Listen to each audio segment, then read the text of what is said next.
Hello friends, मैं जे आपनालोकर माजल भीमकলৰ eighty जुइसर recipe লৈ আহিছোঁ। एकेबारे सहज पद्धतिरे मैं बनाम এই जुइसर रेसिपिটো।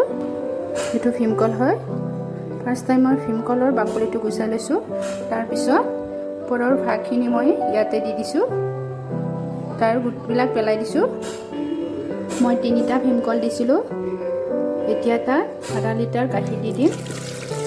আধা লিটাৰ গাখীৰ দি দিলোঁ। এতিয়া মই তাত এচুকু নিমখ দি দিম। নিমখ দি দিলোঁ। এতিয়া মই চেনি দিম। চেনিটো আপোনালোকৰ সোৱাদ অনুসৰি দিলে হয়। কিছুমানে চেনি কম কৰি খাই ভাল পায়, মই কিন্তু বেছি কৰি খাই ভাল পাওঁ। সেইকাৰণে মই 6 স্পুনমান দি দিলোঁ। অকণমান বাটাৰ দি দিলোঁ। কোনোবা যদি বাটাৰ খাই বেয়া পায় তেতিয়াহ'লে নিদিলেও চলিব।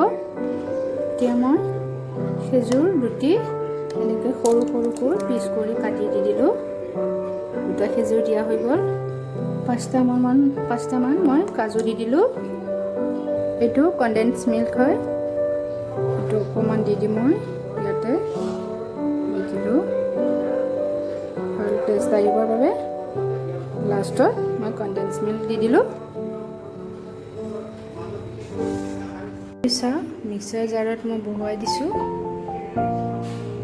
ভীমকলৰ জুচটো হৈ গ'ল মোৰ ৰেডি। আপোনালোকে খাই পাইছেনে এনেকৈ? এবাৰ বনাই খাবচোন। বহুত টেষ্টি হয়, বহুতে হয়। এবাৰ খাই চাব।